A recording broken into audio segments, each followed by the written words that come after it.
தானத்தில் சிறந்தது எது அப்படின்னு ஒரு கேள்வியை கேட்டு தானத்தில் சிறந்தது நிதானம் அப்படின்னு அதுக்கு ஒரு பதிலும் சொல்கிறவங்க உண்டு. நிதானம் ரொம்ப அவசியம். அதுவும் இன்றைய உலகத்துக்கு ரொம்ப அவசியம். இன்றைக்கி உலகம் ரொம்ப பரபரப்பாக போய்கிட்டு இருக்குது. பொறுமையாக இருக்கணும்னு நினைக்கிறவங்களால கூட அப்படி இருக்க முடியறதில்ல. பொறுமையை சோதிக்கிறது மாதிரி பல சம்பவங்கள். அதையெல்லாம் சந்திச்சே தீர வேண்டியிருக்குது. எங்கே போனாலும் க்யூவில் நிற்க வேண்டியிருக்குது. எங்கே போனாலும் காத்துக்கிட்டு இருக்க வேண்டியிருக்கு. ஆஃபீஸ்லேயோ வீட்லேயோ கூட நீங்கள் நிதானமாக பொறுமையாக நடந்துக்க தெரியலன்னா உங்களுக்கு சிடுமூஞ்சி, முசுடு இப்படிலாம் பேர் வச்சுருவாங்க. அது உங்களுக்கு தேவையா? சரி, வாழ்க்கையில் பொறுமைசாலின்னு பேர் வாங்கிறதுக்கு என்ன வழி? முதல் பாயிண்ட், நீங்கள் நினைக்கிறது, எதிர்பார்க்கறது, செய்கிறது எல்லாமே 100% கரெக்டாக நடக்கணும்னு ஆசைப்படக்கூடாது. எதுவாக இருந்தாலும் அதில் ஓரளவுக்கு தவறு நடக்கலாம் அப்படிங்கிறத எதிர்பார்த்தே இருக்கணும். ஓரளவுக்கு அதை அனுமதிக்கணும். ஒரு நண்பரை 6 மணிக்கு ஒரு இடத்துக்கு வர சொல்லியிருக்கிறீங்க.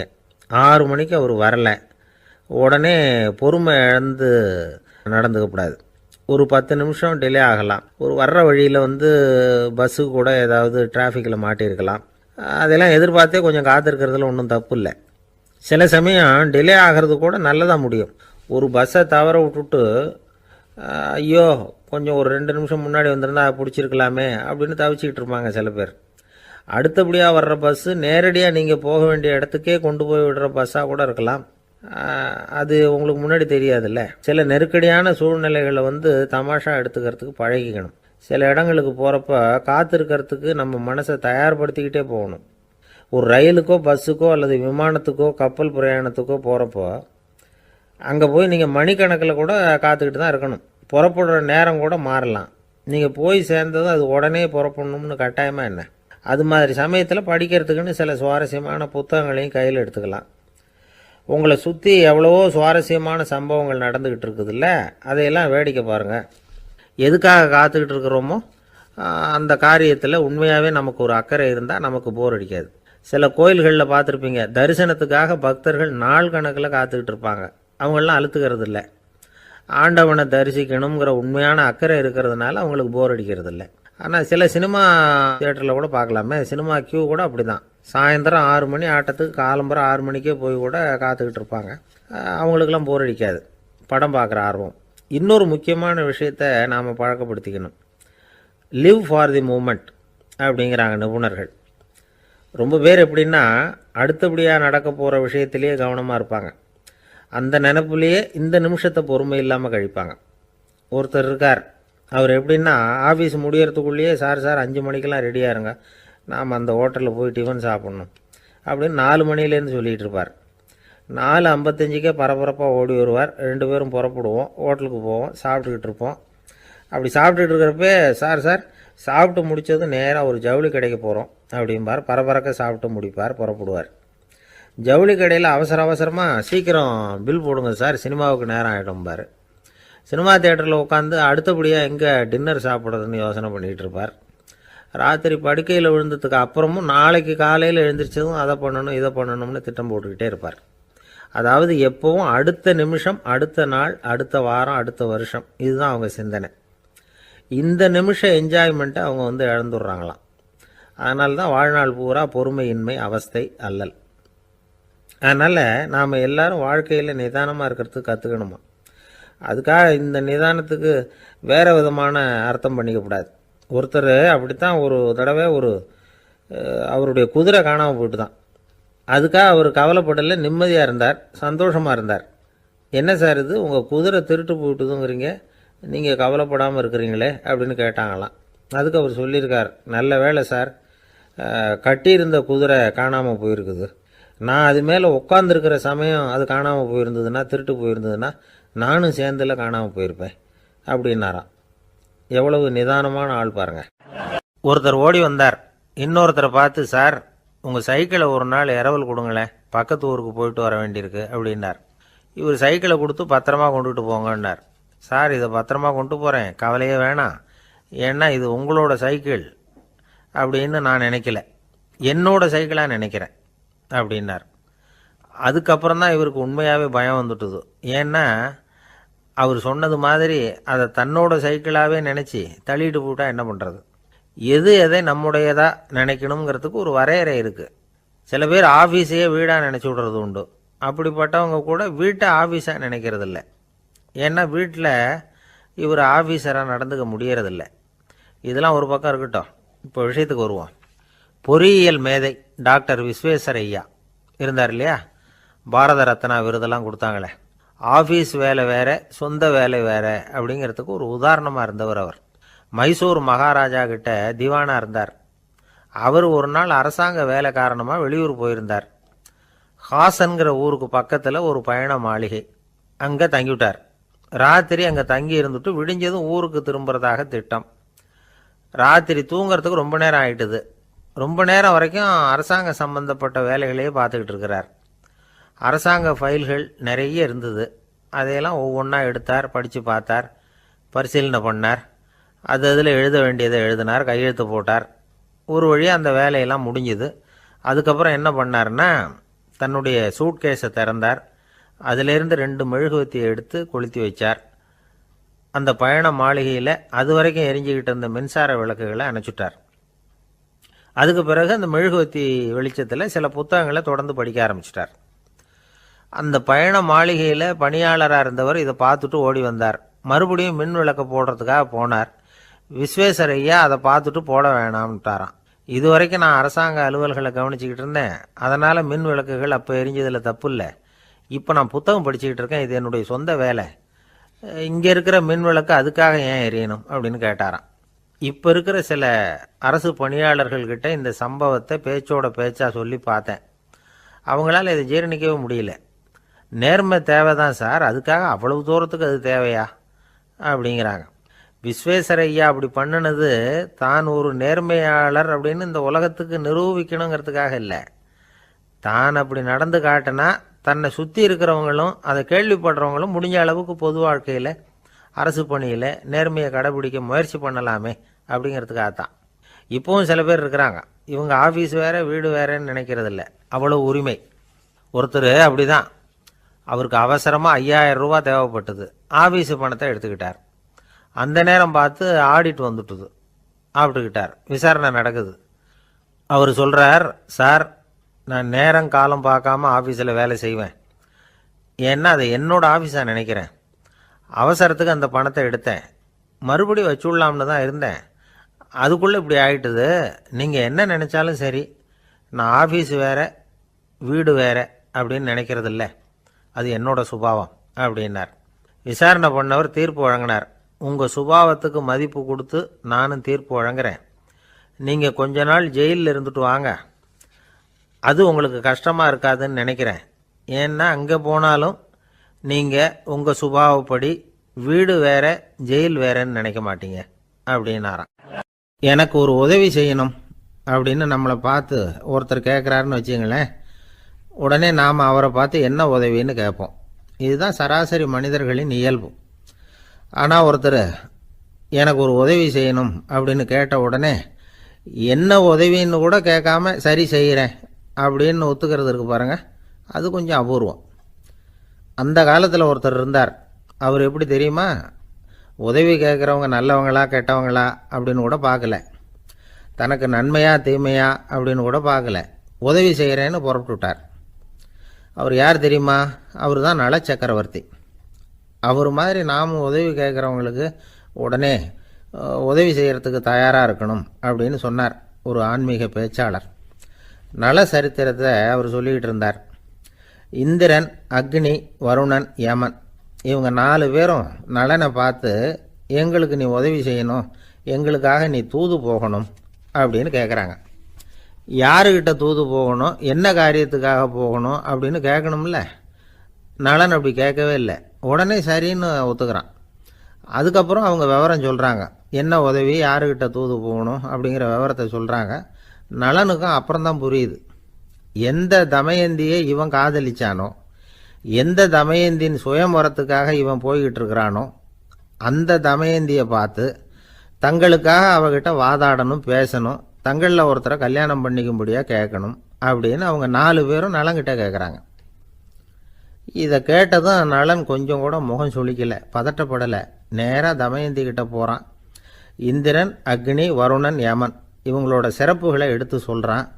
இவங்களில் ஒருத்தரை கல்யாணம் பண்ணிக்கலாம் அப்படின்னு சொல்லி கேட்டுக்கிறான். ஆனால் இதுக்கு தமயந்தி சம்மதிக்கலை. சுயம்வரம் நடக்குது. அவள் நளனை தேர்ந்தெடுக்கிறாள். அந்த 4 பேரும் நளனுக்கு நிறைய வரங்கள்லாம் கொடுக்குறாங்க. அதுக்கப்புறம் இப்படி போகுது கதை. இதில் நாம் கவனிக்க வேண்டியது என்னென்னா, உதவின்னு கேட்ட உடனே என்ன உதவின்னு கேட்காம சரி செய்கிறேன்னு சொன்னான் பாருங்க, அதை கொஞ்சம் சிந்திக்கணும். செய்கிறேன்னு ஒத்துக்கிட்டதுக்கு அப்புறம் அது என்ன உதவின்னு தெரிஞ்சும் முகம் சுளிக்காமல் அதை செஞ்சான் பாருங்க, அதையும் கொஞ்சம் சிந்திக்கணும். நம்மால் ஒருத்தன் ஒரு நண்பனை தேடி போனான்.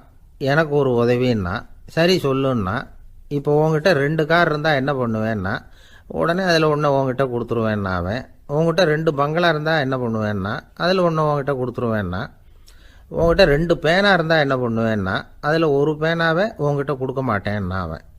ஏன்டா அப்படி சொல்கிறேன்னா, ஏன்னா இப்போ நிஜமாகவே என்கிட்ட 2 பேனா இருக்குது, அதனால் அப்படி சொல்கிறேன் அப்படின்னு நானா. கப்பல் கடலில் போய்கிட்டு இருக்கு. புயல், சூறாவளி, அலையெல்லாம் பெருசு பெருசாக ரொம்ப உயரமாக உண்டாகுது. கடுமையான காற்றிலேயும் வேகமான அலைகள்லேயும் சிக்கி அந்த கப்பல் தடுமாறுது. திசை மாறி போச்சு. எந்த பக்கம் போயிட்டு இருக்கிறோம்னே தெரியல. அந்த கப்பலை செலுத்திக்கிட்டு இருந்த மாலுமி ரொம்ப சாமர்த்தியமாக செயல்பட்டார். தன்னுடைய அறிவாற்றலையும் திறமையையும் முழுமையாக பயன்படுத்தினார். அந்த கப்பலை கட்டுப்படுத்தினார். மெதுவாக அந்த சூறாவளியிலிருந்து கப்பலை காப்பாற்றி கரைக்கு கொண்டுட்டு சேர்த்துட்டார். மாலுமின்னு ஒருத்தர் இருந்ததுனால அந்த மரக்கலம் காப்பாற்றப்பட்டது. மாலுமின்னு ஒருத்தர் இல்லைன்னு வச்சுக்கோங்க, அந்த கப்பலோட கதி என்னவாயிருக்கும் யோசிச்சு பாருங்க. ஒரு கோபக்காரனுடைய நிலைமையும் அப்படித்தானா. கோபக்காரன்கிறவன் ஒரு மாலுமி இல்லாத மரக்கலம் அப்படிங்கிறார் நபிகள் நாயகம். கொந்தளிக்கிற கடல்ல கொடுமையான அலைகளின் உச்சியில அல்லல் படுகிற மரக்கலத்தை விட மோசமானது கோபக்காரனின் நிலைமை அப்படிங்கிறது அவருடைய கருத்து. அது மாதிரி இதுன்னு சொல்லல, அதை விட மோசம் இது அப்படிங்கிறார். ஏன் தெரியுமா? ஒரு கப்பல் கடல்ல தடுமாறினா அதை சரிப்படுத்த மாலுமி இருக்கிறார். அவர் தன்னுடைய சாமர்த்தியத்தினால அதை கட்டுப்படுத்தி சரியான வழிக்கு கொண்டுட்டு வந்துருவார். ஆனா கோபக்காரனுடைய நிலைமை அப்படி இல்லை அப்படிங்கிறார் நபிகள் நாயகம். மனித மனம் ஒரு மரக்கலம், அறிவு அதில் இருக்கிற மாலுமி. மாலுமி மரக்கலத்தை செலுத்துறான், அவனுக்கு கட்டுப்பட்டு அது ஓடுது. ஆனா கோபக்காரன்கிற மனுஷங்கிட்ட அறிவுங்கிற மாலுமி சரியா வேலை செய்ய மாட்டான். ஏன்னா கோபம் அந்த மாலுமியின் கண்களை அவிச்சிரும், காதுகளை கேட்காம பண்ணிவிடும். கண்ணையும் காதையும் மூடிவிட்டு கப்பலை ஓட்டுனா எப்படி ஓட்டுறது? அதனால கோபக்காரன் மாலுமி இல்லாத மரக்கலம். இடி மின்னல்ல மாட்டிக்கிட்டு கஷ்டப்படுற கப்பல் மாதிரி கஷ்டப்படுறான். பெரியவங்கள்லாம் என்ன சொல்றாங்க? உனக்கு கெடுதல் பண்ணவனுக்கும் நீ நன்மையே செய், எவருடைய விருப்பு வெறுப்பையும் பொருட்படுத்தாதே, பரம எதிரிக்கும் நீ நன்மை செய்ய ஆரம்பிச்சா உன்னுடைய தூய நிலையை பார்த்துட்டு அவனும் உனக்கு நெருக்கமான நண்பனா ஆயிடுவான். இதுதான் பெரியவங்க நமக்கு சொல்லி இருக்கிறது. புனித குர்ஆன் சொல்றது என்ன? தீமையை நன்மையை கொண்டே நீர் தடுத்து கொள்ளும் அப்படின்னு சொல்லப்பட்டிருக்கு. அதுல இன்னா செய்தாரை ஒருத்தல் அவர் நாண நன்னயம் செய்து விடல் அப்படிங்கிறார் திருவள்ளுவர். செல்வந்தர் ஒருத்தர்கிட்ட ஒரு சிறுவன் ஆடு மேய்ச்சிக்கிட்டு இருந்தானா. பெரியவர் அவனை கூப்பிட்டு, நீ நேரா போய் ஒரு ஆட்டுல உள்ள ரொம்ப நல்ல பகுதி எதுவோ அதை எடுத்துக்கிட்டு வா அப்படின்னாராம். இவன் போனான். ஒரு ஆட்டு உடம்புல இருந்த நாக்கு, இருதயம், இது 2ஐயும் எடுத்துக்கிட்டு கொடுத்தானான். பெரியவர் வாங்கி பார்த்தார். அதுக்கப்புறம் இப்ப நீ போய் இன்னொரு ஆட்டுல இருக்கிற ரொம்ப கெட்ட பகுதி எதுவோ அதை எடுத்துட்டு வா அப்படின்னாராம். இவன் போய் எடுத்துட்டு வந்தான். அவன் கையில் இருந்தது மறுபடியும் அதே மாதிரி நாக்கு, இருதயம், இது 2ம் தான். என்னது இப்பவும் அதையே கொண்டுட்டு வந்திருக்கிற அப்படின்னாராம் பெரியவர். இவன் சொன்னானா, ஒரு உடம்புல உள்ள ரொம்ப நல்ல பொருளும் இதுதான், ரொம்ப கெட்ட பொருளும் இதுதான் அப்படின்னானா. இளம் வயசுல இப்படி பதில் சொன்னவர் தான் பேரறிஞர் லுக்மானுல் ஹக்கீம் அவர்கள். கோபப்படாம இருந்தா இது 2ம் நல்லா வேலை செய்யும், கோபப்பட்டா இது 2ம் மோசமா வேலை செய்யும். அதை புரிஞ்சுக்கிறதுக்காகத்தான் இன்னைக்கு இந்த தகவல். கோபம் வந்துட்டா நாம என்ன செய்யறோங்கிறது நமக்கே தெரியாது. ஒருத்தர் டாக்டர் கிட்ட போனார் அவசரமா.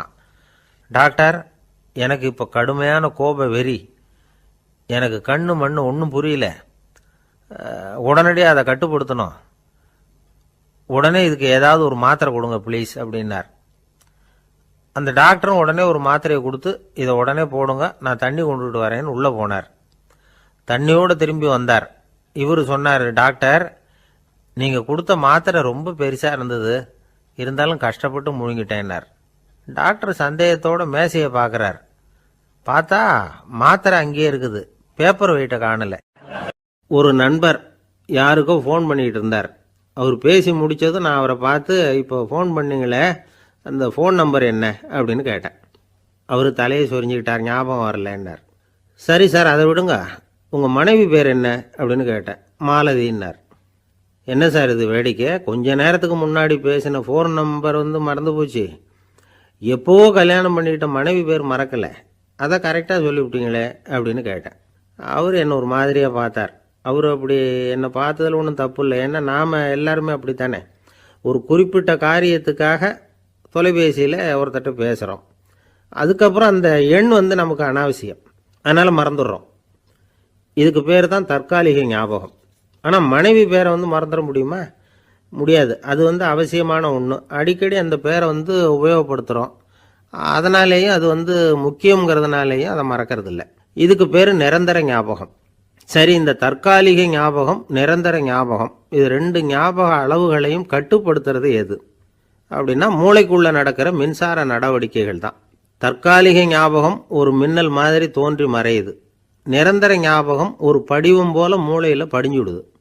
ஒரு சம்பவத்தின் பல பிரதிகள் மூளையில் பல்வேறு பகுதிகளிலேயும் படிகிறதுனால ஒன்று மறைஞ்சாலும் மறந்தாலும் இன்னொன்று மறையறதில்லை. இப்படிப்பட்ட நிலைமையில தான் இந்த தொண்டையில் இருக்கு, வாயில் வரமாட்டேங்குது சார் அப்படிமா. ஒருத்தருக்கு எந்த துறையில் ஆர்வமும் ஈடுபாடும் அதிகமோ அது சம்பந்தமான ஞாபக சக்தி அதிகமாக இருக்கும். தொழிலை விரும்புகிற ஒரு டெலிஃபோன் ஆப்ரேட்டருக்கு எண்கள்லாம் நல்ல ஞாபகம் இருக்கும். அது மாதிரி கவிஞர்களுக்கு வார்த்தைகள் நல்ல ஞாபகத்தில் இருக்கும். இது ஒரு பக்கம் இருந்தாலும் ஒரு மூளை எண்களை விட எழுத்துக்களை விட படங்களை ரொம்ப சுலபமாக ஞாபகத்தில் வச்சுக்குது. புரிஞ்சுக்கிற தன்மை, அனுபவம், புத்தி கூர்மை இது கூடி குறையிறத பொறுத்து ஞாபக சக்தியும் ஏறும் இறங்கும். இப்போ உதாரணத்துக்கு ஒரு பையனுக்கு படித்தது எதுவும் ஞாபகத்தில் இல்லைன்னா அவன் அதை சரியாக புரிஞ்சுக்கலன்னு அர்த்தம். இந்த மறதிங்கிறது எந்த சமயத்தில் ஒரு பிரச்சனை ஆகுது தெரியுமா? உங்களுக்கு வேண்டியப்பட்ட ஒருத்தரை ஞாயிற்றுக்கிழமை சாயந்தரம் சரியாக 5 மணிக்கு கடற்கரைக்கு வர சொல்லிவிட்டு அந்த நேரத்தை மறந்துவிட்டா அது பரவாயில்ல, வர சொன்னதையே மறந்துவிட்டா தான் நிலைமை மோசம்னு அர்த்தம். இப்படி இருந்தால் இது சிகிச்சை எடுத்துக்க வேண்டிய நிலைமைங்கிறத புரிஞ்சுக்கணும். ஆமாம், இதுக்கும் மருந்து இருக்குது. ஆனால் மூளை குறிப்பிட்ட அளவுக்கும் கீழே இயங்குறப்போவோ இன்னொன்று சொல்லுவாங்க, இந்த நியூரோ டிரான்ஸ்மிட்டர் அப்படின்னு சொல்லுவாங்க. அப்படிங்கிற மூளை ரசாயனம் ரொம்பவும் குறைஞ்சி போகிறப்போ மட்டும்தான் உபயோகப்படும். டாக்டர் என்ன சொல்கிறாங்க தெரியுமா? மூளையை பொறுத்த வரைக்கும் அதில் ஞாபக சக்தி அதிகமாக உள்ள மூளை, மறதி உள்ள மூளை அப்படின்னு ஒன்றும் கிடையாது அப்படிங்கிறாங்க. நினைவு வச்சுக்கிறதுக்கு பயிற்சி அளிக்கப்பட்ட மூளை, பயிற்சியற்ற மூளை அப்படின்னு வேணும்னா சொல்லலாம் அப்படின்னு சொல்கிறாங்க. அதனால் நம்ம ஞாபக சக்திங்கிறது நம்மக்கிட்ட இருக்கிற பயிற்சி, முயற்சி இதை பொறுத்து தான் அமையும். ஒருத்தர் ஒரு பென்சிலை எங்கேயோ வச்சுக்கிட்டு தேடிக்கிட்டு இருந்தார். அப்புறம் என்னமோ தீவிரமாக யோசனை பண்ணி அதை ஞாபகப்படுத்தி பார்த்துக்கிட்டு இருந்தாராம். எதிரில் உட்காந்துருந்தவர் சொன்னார், பென்சிலை தானே தேடிக்கிட்டு இருக்கீங்க, அது உங்கள் வலது காதில் இருக்குது சார் அப்படின்னாராம் அவர். இதுக்கு அவர் சொல்லியிருக்காரு, பென்சிலை வலது காதில் தான் வச்சுருக்கேங்கிறது எனக்கு நல்லா ஞாபகம் இருக்குது, ஆனால் எது வலது காதுங்கிறது தான் மறந்து போச்சு அப்படின்னாராம். அவர் அதை தான் யோசிச்சுட்டு இருந்திருக்கிறார். திபேத் நாட்டில் புத்த மடாலயங்கள் நிறைய உண்டு. அதுக்கு ஒரு தலைமையகமும் உண்டு. அது இந்த திபேத் தலைநகரம் லாசாவில் இருக்குது. ரொம்ப காலத்துக்கு அப்பால் அதை பற்றியெல்லாம் நிறைய விவரங்கள் எழுதி வச்சிருக்கிறாங்க. அது இப்போவும் நமக்கு கிடைக்குது. அதாவது ரொம்ப தூரத்துக்கு அந்தாண்ட மலைகளுக்கு நடுவில் ஒரு கிளை மடாலயம். அந்த மடத்தின் தலைவருக்கு வயசாயிட்டு தான், அதனால் தலைமை பொறுப்பை வேற ஒருத்தர்கிட்ட ஒப்படைக்கலாம் அப்படின்னு முடிவு பண்ணாராம். உடனே ஒரு லாமாவை கூப்பிட்டார். அவர் மூலமாக தலைமை மடாலயத்துக்கு செய்தி அனுப்புனார், பொருத்தமான வாரிசு ஒருத்தரை அனுப்பி வைக்கும்படியாக. அந்த வாலிப லாமா புறப்பட்டார். காடு மேடெல்லாம் நடந்து போகிறார். ரொம்ப நாள் கழித்து தலைமை பீடத்தை அடைஞ்சார். தலைமை குருக்கிட்ட விவரத்தை சொன்னார். தகுதியான ஒருத்தரை அனுப்பி வச்சா அழைச்சிட்டு போகிறேன் அப்படின்னார். சரி, நாளைக்கு காலையில் நீங்கள் அவங்க எல்லாரையும் அழைச்சிட்டு போகலாம்னார் அவர். அவங்க எல்லாரையுமா? அங்கே தேவைப்படுறது ஒருத்தர் தானே அப்படின்னார் இவர். ஆமான்னார். அப்புறம் ஏன் எல்லாரையும் அழைச்சிட்டு போக சொல்கிறீங்கன்னார். அது இப்போ உனக்கு புரியாது, நான் ஒரு 100 பிக்குகளை அனுப்புகிறேன், அதாவது பிட்சுகளை. அவ்வளவு பேரையும் அங்கே வச்சு சமாளிக்க முடியாது அப்படின்னாரு இவர். இருந்தாலும் இப்போ அந்த தலைமை குரு என்ன சொன்னார்னா, அதை பற்றி கவலைப்படாத, நான் 100 பேரை அனுப்புகிறேன், அதில் 99 பேர் வழியிலேயே காணாமல் போடுவாங்க, ஒருத்தன் மட்டும்தான் வருவான், அவனும் அங்கே வந்து சேர்ந்துட்டானா நீ ரொம்ப கொடுத்து வச்சவன் அப்படின்னார். இவருக்கு ஒன்றும் புரியல. இருந்தாலும் மறுநாள் அந்த வாலிபல் 100 பேரை அழைச்சிக்கிட்டு புறப்பட்டார். போகிற வழியிலேயே பல பேர் அங்கங்கே பிச்சுக்கிட்டு போயிட்டாங்க. அவர் சொன்னது மாதிரியே வழியில் அவங்க ஊர்கள் இருந்தது தான் காரணம். அப்பா அம்மாவை பார்த்துட்டு வரேன் அப்படின்னு கொஞ்சம் பேர் போனாங்க, சொந்த பந்தத்தை பார்த்துட்டு வரேன் அப்படின்னு கொஞ்சம் பேர். ஒரு வாரம் ஆச்சு. இப்போ மிஞ்சினது 10 பேர் தான். வழியில் ஒரு நகரம், அங்கே சில பிட்சுக்கள் வந்து சந்தித்தாங்க. எங்கள் மடத்து தலைவர் இறந்துட்டார், உங்களில் யாராவது ஒருத்தர் எங்களுக்கு தலைவராக முடியுமா அப்படின்னு கேட்டாங்க. 10 பேரும் தயார். அதில் ஒருத்தரை அழைச்சிக்கிட்டு அவங்க போயிட்டாங்க. இன்னொரு ஊரில் சில பேர் வந்தாங்க, வழி மறிச்சாங்க. நில்லுங்க, எங்கள் மன்னர் மகளுக்கு திருமணம், அதை நடத்தி வைக்க 3 லாமாக்கள் தேவை அப்படின்னாங்க. இப்படி கொஞ்சம் கொஞ்சமாக எல்லோரும் காலி. கடைசியில் 2 பேரும் மிஞ்சினாங்க. அங்கே ஒரு இளம்பெண் எதிரில் வந்தா, எங்கள் அப்பா வேட்டைக்கு போயிருக்கிறாரு, இன்னும் திரும்பி வரல, வீட்டில் வேறு யாரும் இல்லை, தனியாக இருக்க பயமாக இருக்குது, யாராவது ஒருத்தர் எனக்கு துணையாக இருக்கணும் அப்படின்னு கேட்டுக்கிட்டா. எங்கள் 2 பேரில் நீயே ஒருத்தரை தேர்ந்தெடுத்துக்கோ, இல்லைன்னா எங்களுக்குள்ளே சண்டை வந்துடும் அப்படின்னாங்க. இப்போ மிஞ்சினவர் ஒருத்தர். அவருக்கும் ஒரு சோதனை வந்தது. ஒரு தர்க்கவாதி எதிரில் வந்தான், உன்னோட வாதம் பண்ணணும்னா. இவனோட வாதம் பண்ணுறேன், அது முடிய ரொம்ப காலம் ஆகலாம், தர்க்கத்தில் நான் ஜெயிச்சா அங்கே வரேன், இல்லைன்னா இவருடைய சீடனை ஆயிடுவேன் அப்படின்னார் அவர்.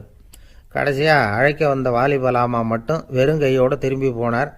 அங்கே இருந்த வயசான மடாதிபதி கேட்டார், எத்தனை பேர் அங்கேருந்து புறப்பட்டீங்கன்னார். என்னையும் சேர்த்து 101ன்னார் அவர். நல்லது, நீயாவது திரும்பி வந்தியே, அதுதான் எனக்கு போதும், ஏன்னா நீ தான் எனக்கு உண்மையான வாரிசு, அந்த 100 பேரில் யாரும் வரமாட்டாங்க அப்படின்னார் அவர். ஏன்னா அவருக்கு தெரியும் இவர் ஒருத்தர் தான் திரும்பி வருவாருங்கிறது.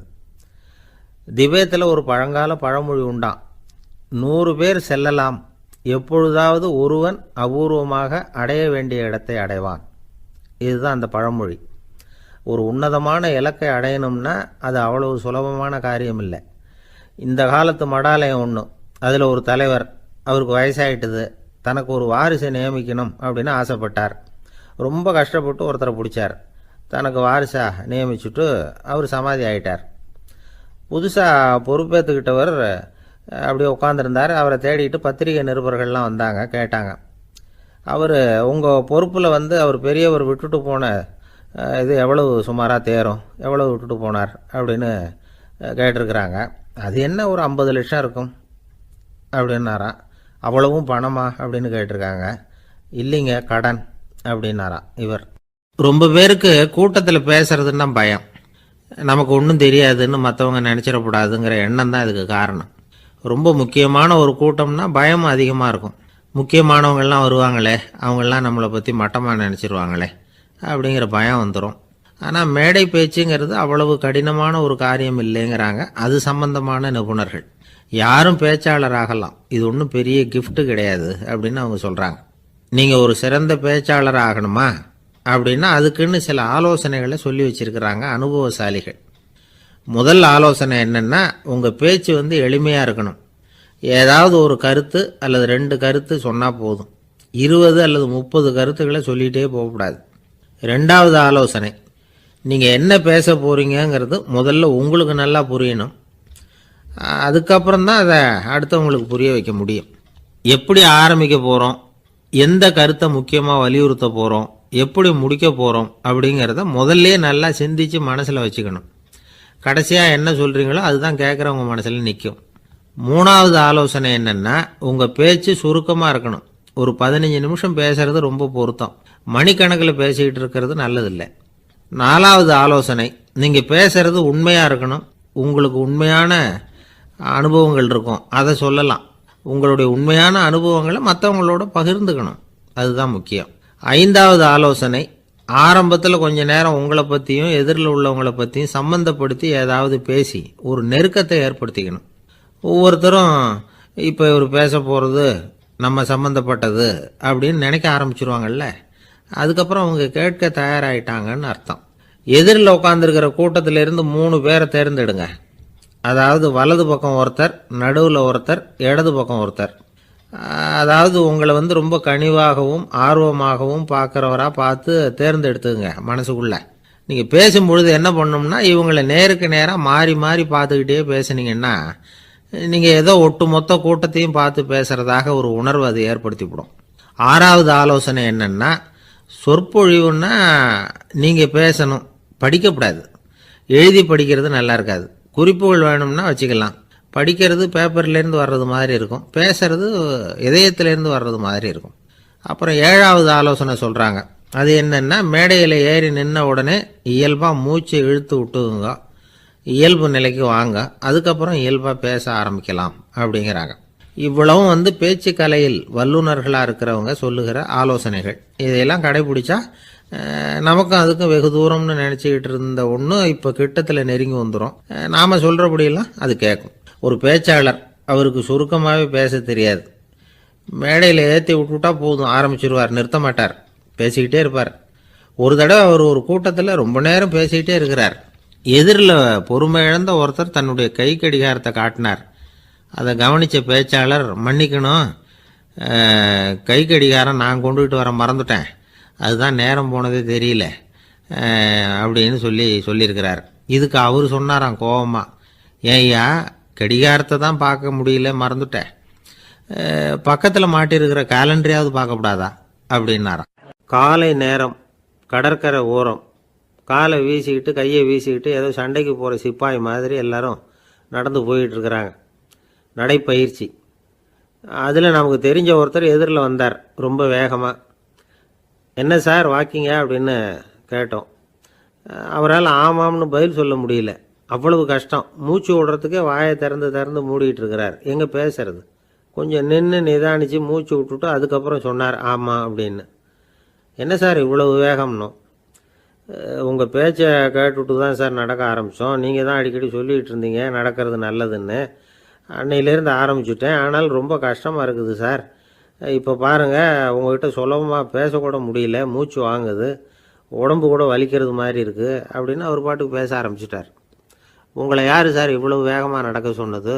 வேகத்தை குறைங்க, மெதுவாக நடங்க அப்படின்னோம். நீங்கள் நடக்கிறதுனால என்னென்ன சௌகரியம்னு அன்னைக்கு சொன்னீங்களே தவிர சௌகரியமாக நடக்கிறது எப்படின்னு சொல்லலையே அப்படின்னார் அவர். இன்னமும் லேசாக மூச்சு வாங்கிக்கிட்டே சொன்னால் கூட இவர் சொல்கிறதுலேயே ஒரு நியாயம் இருக்குது. அதனால் இந்த நடைப்பயிற்சி பண்ணுறவங்க கவனிக்க வேண்டிய சில முக்கியமான குறிப்புகள் இருக்குது. அது என்னென்னங்கிறத அவங்க தெரிஞ்சுக்கணும். அது தெரிஞ்சு வச்சுக்கிறது நல்லது. இதெல்லாம் மருத்துவ நிபுணர்கள் சொல்கிற குறிப்புகள். அவங்க என்ன சொல்கிறாங்க தெரியுமா? உங்கள் வயசு 40க்கு மேலேயா? உங்கள் எடை இருக்க வேண்டியதை விட 10 கிலோ அதிகமாக இருக்குதா? நீங்கள் புகை பிடிக்கிறவரா? இதய நோய், இரத்த நாள நோய், உயர் இரத்த அழுத்தம் இப்படி ஏதாவது உங்களுக்கு உண்டா? அப்படின்னா நீங்கள் உங்கள் இஷ்டத்துக்கு வரிஞ்சு கட்டிக்கிட்டு நடைப்பயிற்சி பண்ண ஆரம்பிச்சிடாதீங்க.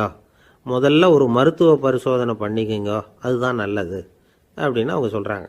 நடக்கிறப்போ, உடற்பயிற்சி செய்கிறப்போ மார்பு பகுதியில் அல்லது வேறு எங்கேயாவது தொடர்ந்து வலி இருந்ததுன்னா பயிற்சியை நிறுத்தி விட்டு டாக்டரை போய் பார்க்கணும். நடைப்பயிற்சி பண்ணுறப்போ உங்கள் சக்திக்கு தகுந்த மாதிரி மெதுவாக அதிக கஷ்டம் இல்லாமல் முன்னேறலாம். அங்கே என்ன போட்டியாக வைக்கிறாங்க? முந்திக்கிட்டு போய் என்ன பண்ண போகிறோம்? பரிசாக வாங்க போகிறோம். அதனால் நிதானம் அவசியம் அப்படிங்கிறது அவங்க ஆலோசனை. தொந்தரவு கொடுக்காத ஷூ, ட்ரெஸ்ஸு இதுகளை உபயோகப்படுத்துங்க. பாதத்தில் ஆடு தசை இருக்குல்ல, அங்கே ஏதாவது பிரச்சனை இருந்ததுன்னா டாக்டரை பாருங்கள். அந்த பாதத்தில் வலி வரும் அந்த இடத்துல. வெயில் காலமாக இருந்தால் தலைக்கு தொப்பி வச்சுக்கோங்க. பனியில் நடந்தாலும் அப்படி தான், தலையை பத்திரமா பார்த்துக்குங்க. நம்மக்கிட்ட ஏதோ கொஞ்சம் உருப்படியாக தெரியறது அதுதானே. உடற்பயிற்சிக்கு முன்னாடி பின்னாடி பயிற்சி செய்கிறப்போ நிறைய தண்ணி குடிக்கலாமா. முதல் 1 மாதத்துக்கு கொஞ்சம் தளர்த்தியாக சாவகாசமாக நடக்கலாம். மணிக்கு 3 அல்லது 4 கிலோமீட்டர் வேகம்னு வச்சுங்களேன். அதுக்கப்புறம் வேகத்தை அதிகப்படுத்தலாம். மணிக்கு 6 அல்லது 8 கிலோமீட்டர் அளவுக்கு நடக்கலாம். நல்லா கையை வீசிக்கிட்டு நடக்கணும். மூச்சு விடுற எண்ணிக்கை அதிகரிக்கணும். இது மாதிரி ஒரு 30 நிமிஷம் நடக்கலாம். தனியாக நடந்து போகிறதுக்கு உங்களுக்கு என்னமோ மாதிரி இருக்குதா? கூட யாரையாவது சேர்த்துக்குங்க, ஒரு குரூப்பாக சேர்ந்து போகலாம். நடக்கிறதுங்கிறத ஒரு சந்தோஷமான சமாச்சாரமாக ஆக்கிக்கணும். தினம் இப்படி நடக்க வேண்டி இருக்குதே அப்படின்னு புலம்பிக்கிட்டே போகக்கூடாது. சில பேர் நடக்கிறப்போ கடந்த காலத்தை ஆசை போட்டுக்கிட்டே போவாங்க, சில பேர் வருங்காலத்தை ஆசை போட்டுக்கிட்டே போவாங்க, சில பேர் முக்கியமான திட்டம்லாம் இப்படி நடக்கிறப்ப தான் தீர்மானம் பண்ணுவாங்க. நடக்கிறதுனால மன இறுக்கம் குறையுது, பரபரப்பு குறையுது, மன ஆற்றல் பெருகுது, தன்னம்பிக்கை வளருது, முதுமை தள்ளி போகுது, செயல்திறன் அதிகரிக்குது. இதை தவிர உடம்புக்கும் பல விதமான சௌகரியங்கள் ஏற்படுது. அதனால் இது வரைக்கும் நடக்க ஆரம்பிக்காதவங்க இனிமே இந்த குறிப்புகளை கவனத்தில் வச்சுக்கிட்டு நடக்க ஆரம்பிச்சுடலாம். சார்லஸ் லேம்ப் அப்படின்னு ஆங்கில இலக்கிய மேதை ஒருத்தர், அவர் ஒரு தரம் உடம்பு சரியில்லைன்னு டாக்டர்கிட்ட போனாராம். டாக்டர் அவரை பார்த்துட்டு, நீங்கள் தினமும் காலையில் வெறும் வயத்தில் நடக்கணும் அப்படின்னாராம். வெறும் வயத்தில் நடக்கிறதுக்கு நான் தயார், ஆனால் வயிறு கிடைக்கணுமே சார்